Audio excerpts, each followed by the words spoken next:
Hey everyone, इस video में हम क्लास 12th पॉलिटिकल साइंस की जो बुक हमारी है politics in India since independence का जो सेकंड चैप्टर है era of one party dominance उसको पढ़ने जा रहे हैं। मुझे पता है कि ये जो चैप्टर है ये सिलेबस से हटा दिया गया, लेकिन क्योंकि जैसे हमने फर्स्ट चैप्टर में पढ़ा था कि कुछ चैलेंजेस थे जो हमारे नेशनल लीडर्स के सामने थे जब इंडिया आज़ाद हुआ था। जो तीन चैलेंजेस थे, एक था इकोनॉमिक डेवलपमेंट, एक था डेमोक्रेसी और एक था unity and integrity of the nation.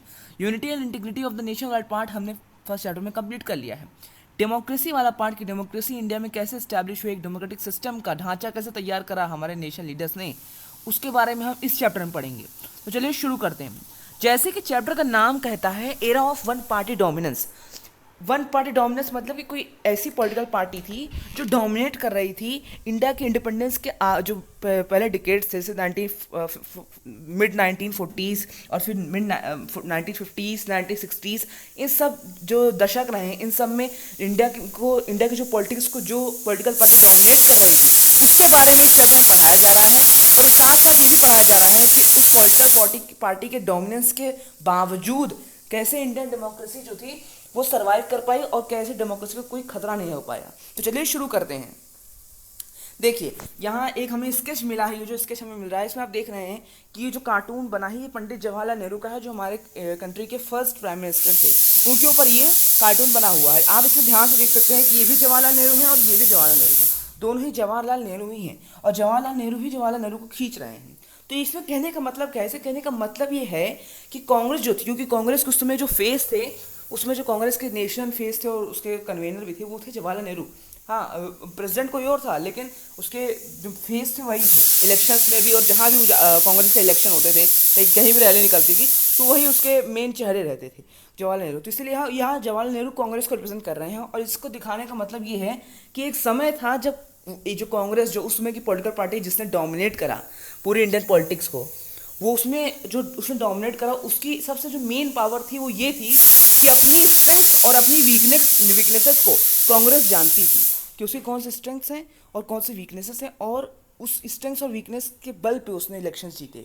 अब उसके अंदर बहुत सारी ऐसी चीज़ें थी, बहुत सारे ऐसे फीचर्स जिसकी वजह से वो इलेक्शन जीत पाई और इतने साल तक डोमिनेट कर पाई, वो इस चैप्टर में हम पढ़ेंगे। अब देखिए ये जो स्केच है हमें दिखा रहा है कि जो स्केच है ये शंकर एक कार्टूनिस्ट थे, के शंकर पिल्लई एक कार्टूनिस्ट थे, उनके द्वारा बनाया गया ये स्केच है। और इसको जब उन्होंने ये स्केच बनाया था तो उसमें लिखा था डोंट स्पेयर मी शंकर। मतलब जो इस कलेक्शन जब जो कलेक्शन थी इनकी स्केचेस की, उस कलेक्शन को वो लिखा था don't spare me Shankar.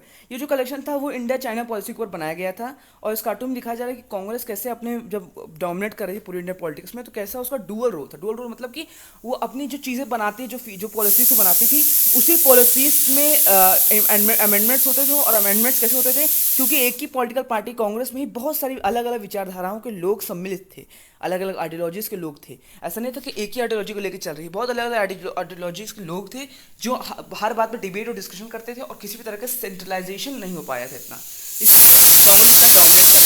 Okay, तो चलिए आगे चलते हैं। The challenge of nation building covered in this chapter was accompanied by the challenge of instituting democratic politics। जो नेशन बिल्डिंग का चैलेंज हम लोग लास्ट चैप्टर में पढ़े हैं वो जैसे ही वो कंप्लीट हुआ, उसका जो फर्स्ट चैलेंज था unity and integrity of the nation, उसके बाद एक नया चैलेंज आया डेमोक्रेटिक पॉलिटिक्स का, कि कैसे हम इंडियन पॉलिटिक्स को डेमोक्रेटिक बनाएं। This electoral competition among political parties began immediately after independence. In this chapter we look at the first decade of electoral politics in order to understand. अब क्योंकि democratic politics को ensure करना था, इसीलिए democratic politics का जो political parties के बीच में जो कंपटीशन था वो इंडियन इंडिपेंडेंस के बाद के पहले डिकेड में ही शुरू हो गया, मतलब 1950s में ही शुरू हो गया।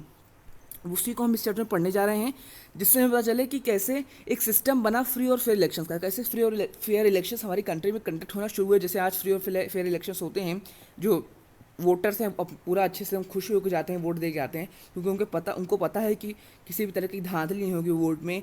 और सब लोग जो लीडर्स जो कंटेस्ट करते हैं इलेक्शंस वो भी फ्री हैं कंटेस्ट करने के लिए। तो ये सब चीज़ों को कैसे इस्टेब्लिश किया गया, कैसे कांग्रेस का डोमिनेशन था इतने सारे ईयर्स में, उसके बारे में हम पढ़ेंगे। उसने कैसे उसका डोमिनेशन रहा और कैसे उस इतने बड़े डोमिनेशन के साथ, क्योंकि कांग्रेस का बहुत बड़ा डोमिनेशन था, ऐसा नहीं था कि तो बस मेजोरिटी मिली है उसको, नहीं, उसको अच्छा खासा डोमिनेशन था। उस डोमिनेशन के बावजूद कैसे जो अपोजिशन पार्टीज़ थी और उन अपोजिशन पार्टीज़ की क्या पॉलिसीज़ थी उस समय, वो भी इस चैप्टर में हम अच्छे से पढ़ने जा रहे हैं। तो चलिए शुरू करते हैं। Era of one party dominance. अब वन पार्टी डोमिनेंस हमने बता दिया, उसका मतलब क्या होता है, आगे चलते हैं। अब देखिए, चैलेंज ऑफ बिल्डिंग डेमोक्रेसी। अब डेमोक्रेसी को बिल्ड करने के चैलेंज। अब आप ध्यान सोचिए, एक देश जो पिछले 300-350 साल से गुलाम रहा है, और पुराना गुलामी का इतिहास उसका रहा ही है। मुगल से गुलाम किया, हाँ, बड़े बड़े जो राजाओं थे उन्होंने गुलाम किया। कहीं डेमोक्रेसी तो कहीं थी नहीं, थी तो सिर्फ मोनार्की। कहीं कहीं हमें इंसिडेंट मिल जाता है, हमारे एशियट इंडिया में कहीं मिल जाता है हमें इंसिडेंट कि डेमोक्रेटिकल वैल्यूज़ पे सोसाइटी चलती थी, जैसे महाजनपदास में, और सब जगह मुझे हमें मिल जाता है जो संघ थे, बुद्ध के जो संघ थे, क्योंकि वहाँ पे हमें मिल जाता है। लेकिन अब क्या है, अब जो लेकिन मेजोरिटी क्या है, मेजोरिटी हमारा जो देश रहा है वो गुलामी रहा है। ओके, और जब गुलाम नहीं रहा है तो उन राजाओं के अधीन रहा है। तो आप डेमोक्रेसी बिल्ड कर रही है एक ऐसे देश में, तो चैलेंज तो होगा, बड़ा चैलेंज होगा। You now have an idea of the difficult circumstances in which India was born. आपको फर्स्ट चैप्टर इसलिए पढ़ाया गया है क्योंकि आपको समझ आए कि किन सर्कमस्टेंसेस में, किन परिस्थितियों में भारत पैदा हुआ था। You have read about the serious challenge of nation building that confronted the country right in the beginning. आपको पता है कि किस तरीके के नेशन बिल्डिंग का जो चैलेंजेस थे, जो हमारी कंट्री और हमारे नेशनल लीडर के सामने थे जब हमारा इंडिपेंडेंस हुआ था। Faced with such serious challenges, leaders in many other countries of the world decided that their country could not afford to have democracy. अब उस तरह के चैलेंज, जब क्योंकि भारत ही नहीं था जो उस दिन आज़ाद हुआ था, 5 अलग अलग देश 15 अगस्त को ही आज़ाद हुए थे, 15 अगस्त 1947 को आज़ाद हुए थे। तो पूरे दुनिया में अलग अलग देश आज़ाद हो रहे थे। तो जो देश आज़ाद हो रहे थे उनको उस देश के जो लोग थे, जो लीडर्स, उनको लगता था कि नहीं, हमारी जो कंट्री है वो डेमोक्रेसी अफोर्ड नहीं कर पाएगी, इसीलिए हम तो अपनी कंट्री को डेमोक्रेटिक नहीं बनाएंगे। इससे वही देश है जो भारत के साथ आज़ाद हुए थे, उनका ये कहना था। They said that nation unity was their first priority and the democracy will introduce differences and conflicts. उनका मानना था कि क्योंकि अभी भी इंडिपेंडेंस मिला है, और क्योंकि भारत में सिर्फ इनइक्वालिटीज़ नहीं थी, इनइक्वालिटीज़ हर सोसाइटी में होती हैं, और वहाँ भी इनइक्वालिटीज़ थी। मैंने आपको सोशियोलॉजी में जो फर्स्ट चैप्टर है सोशियोलॉजी एंड सोसाइटी, उसे पढ़ाया है कि inequality persist in every society, मैंने आपको अच्छे से बताया।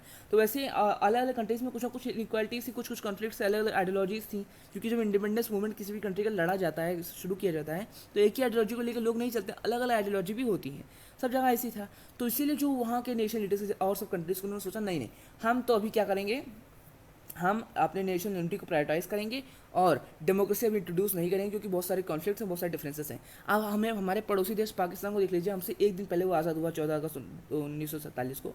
उसमें जो उसका जो कॉन्स्टिट्यूशन बना था, उसमें बहुत सारा समय लग गया, 25 साल लग गए लगभग कॉन्स्टिट्यूशन बनने में। और डेमोक्रेसी तो वहाँ आज इतना परसिस्ट नहीं करती, वहाँ आज भी एक तरीके का मिलिट्री डिक्टेटरशिप वाला माहौल है। ओके, तो यहाँ इसी से हम समझ सकते हैं। Therefore, many of the countries that gained freedom from colonialism experienced non-democratic rule. इसलिए बहुत सारी कंट्रीज़ जिन्होंने कॉलोनिज्म से फ्रीडम पाई, वो एक नॉन डेमोक्रेटिक रूल में चली गई, मतलब कि एक ऐसा रूल में चली गई जहाँ डेमोक्रेसी नहीं है। जैसे कि आप देख लीजिए, नेपाल को देख लीजिए। नेपाल अभी 2008 में नेपाल का क्या हुआ है, वो एक रिपब्लिक के रूप में तब्दील हुआ है। उसके पहले क्या था, वो एक किंगडम ही था मेनली। भूटान देखिए, अभी भी एक किंगडम है। ओके, मतलब एक मोनार्की है, सब मोनार्की है, वो नेपाल में मोनार्की था 2008 तक। ओके, तो ऐसे हम देख सकते हैं। It took various forms, nominal democracy but effective control by one leader, one party rule और डायरेक्ट आर्मी रूल। अब अलग अलग जो कंट्रीज थे जिन्होंने डेमोक्रेसी नहीं पाई, क्योंकि उनका कहना था कि बहुत सारे डिफरेंसेस हैं, बहुत सारी कॉन्फ्लिक्ट्स हैं, तो उन्होंने क्या करा, उन्होंने नॉमिनल डेमोक्रेसी जैसी चीज़ें अपनाई।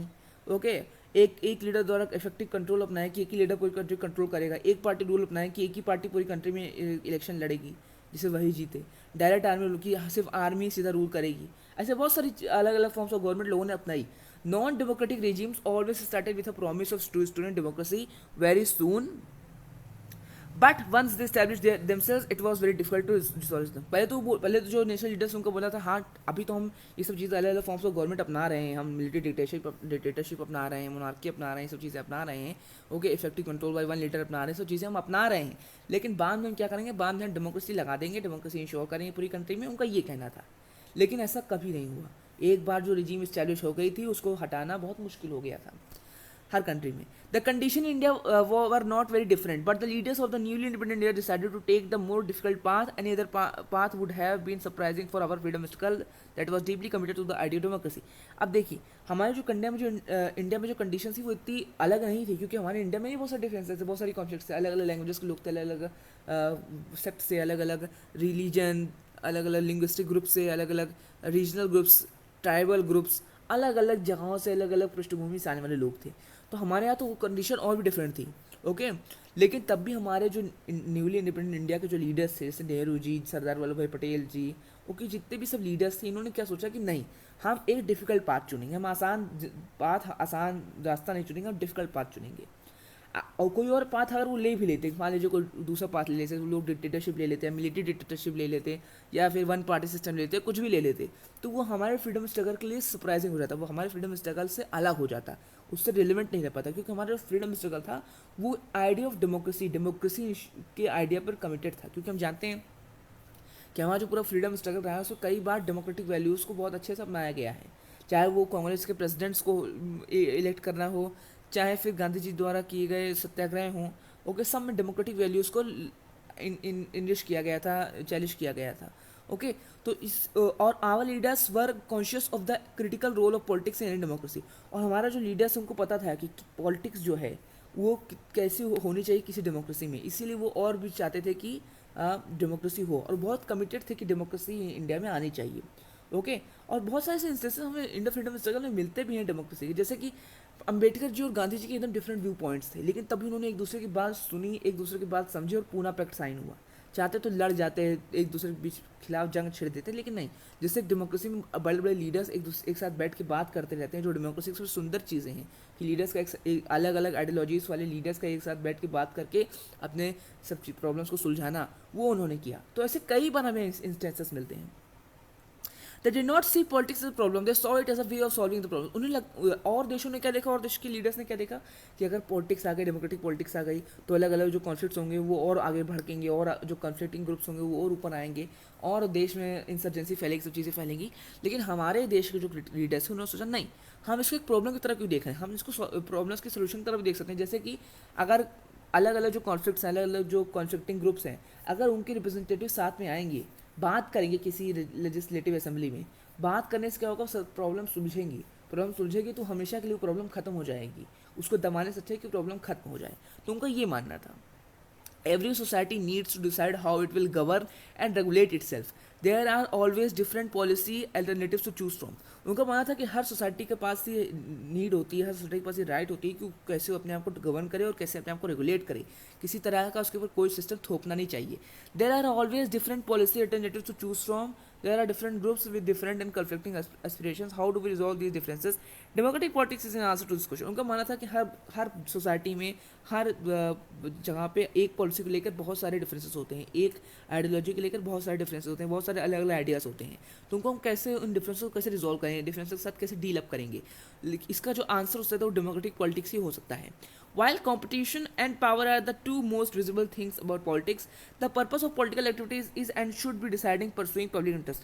हमारे जो लीडर्स उनको माना था कि कंपटीशन और पावर ये नहीं होनी चाहिए पॉलिटिक्स में। पॉलिटिक्स का जो मेन पर्पस होना चाहिए वो होना चाहिए पॉलिटिकल एक्टिविटी, और ये डिसाइड करे और पॉलिटिकल एक्टिविटी जो होती है वो पॉलिटिक्स का मेन पर्पस होना चाहिए, एंड शुड बी, और यही क्या होगा, और ये पॉलिटिकल एक्टिविटी जो होगा उसका मेन पर्पस होना चाहिए परसुइंग पब्लिक इंटरेस्ट, कि पब्लिक का क्या इंटरेस्ट है, कैसे पब्लिक की क्या विचारधारा है इस पॉलिसी के खिलाफ, उस पॉलिसी के खिलाफ पब्लिक लोग कैसे हैं, कैसे उनका रिएक्शन है, उसके बारे में सोच के काम करना चाहिए। पावर और कंपटीशन मेन पॉलिटिकल एक्टिविटी का मेन हिस्सा नहीं होना चाहिए, ये हमारे लीडर्स का मानना था।